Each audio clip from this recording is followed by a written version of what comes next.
اگر اس کے پھل جو ہے مرچ سیاہ کے ساتھ ملا کر استعمال کیے جائیں تو ہر قسم کا اندرونی اور بیرونی ورم ختم کر دیتے ہیں، حتیٰ کہ اگر آنتوں میں ورم ہو گیا ہو، ہرنیا ہو گیا ہو، اپینڈکس کا جو ہے پین ہوتا ہو، تو ایسی تمام صورتوں میں یہ جڑی بوٹی بہت کام آتی ہے۔ نحمدہ ونصلی ونسلم علی رسولہ الکریم، اما بعد، فاعوذ باللہ من الشیطان الرجیم، بسم اللہ الرحمن الرحیم۔ ہربلس کی جانب سے ڈاکٹر فہیم ہربلی صاحب کو پروگرام میں خوش آمدید کہتے ہیں۔ السلام علیکم ورحمۃ اللہ وبرکاتہ۔ ناظرین، آج کی جو جڑی بوٹی کا پلانٹ ہم آپ کو متعارف کرا رہے ہیں، یہ بہت ہی مشکل سے ہمیں حاصل ہوا ہے اور بڑی محنت کے بعد یہ ہمیں دیکھنے میں ملا ہے۔ یہ جنگلات میں اور خاص طور پر پہاڑی علاقوں میں ہی پایا جاتا ہے۔ آج بارش کا موسم ہے اور بارش کے خاص اوقات میں یہ پودا ہمیں دیکھنے کو مل گیا۔ زیادہ تر یہ پودا اس جگہ ہوتا ہے جہاں پر سانپ وغیرہ زیادہ گھومتے ہیں۔ اسے زیت الدشتی کہا جاتا ہے۔ زیت الدشتی بہت ہی زیادہ کام آنے والا پودا ہے۔ اگر اس کے پھل جو ہے مرچ سیاہ کے ساتھ ملا کر استعمال کیے جائیں تو ہر قسم کا اندرونی اور بیرونی ورم ختم کر دیتے ہیں، حتیٰ کہ اگر آنتوں میں ورم ہو گیا ہو، ہرنیا ہو گیا ہو، اپینڈکس کا جو ہے پین ہوتا ہو، تو ایسی تمام صورتوں میں یہ جڑی بوٹی بہت کام آتی ہے۔ ناظرین، اس سے قبل کہ آج کی جڑی بوٹی کا مکمل تعارف آپ سے کرایا جائے، میں یہ ضروری سمجھوں گا کہ ڈاکٹر فہیم ہربلس کی طبی خدمات سے آپ کو آگاہ کروں۔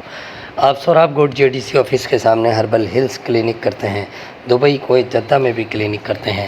اس کے علاوہ آپ مارننگ شو کرتے ہیں K21 اور GTV پر۔ آرٹیفیشل انٹیلیجنس کے ذریعے ساری دنیا میں ادویات کی ترسیل کی جاتی ہے۔ ناظرین، یہ تھا مختصر تعارف۔ ڈاکٹر فہیم ہربلس کا مزید رہنمائی کے لیے نیچے دیے گئے نمبر پر رابطہ کر سکتے ہیں۔ زیت الدشتی جڑی بوٹی دیکھنے میں اس طرح کی ہوتی ہے اور اس کا جو پھل ہوتا ہے وہ اورنج کلر کا ہوتا ہے۔ سوکھنے پر اس کا پھل خاکستری رنگ کا ہو جاتا ہے۔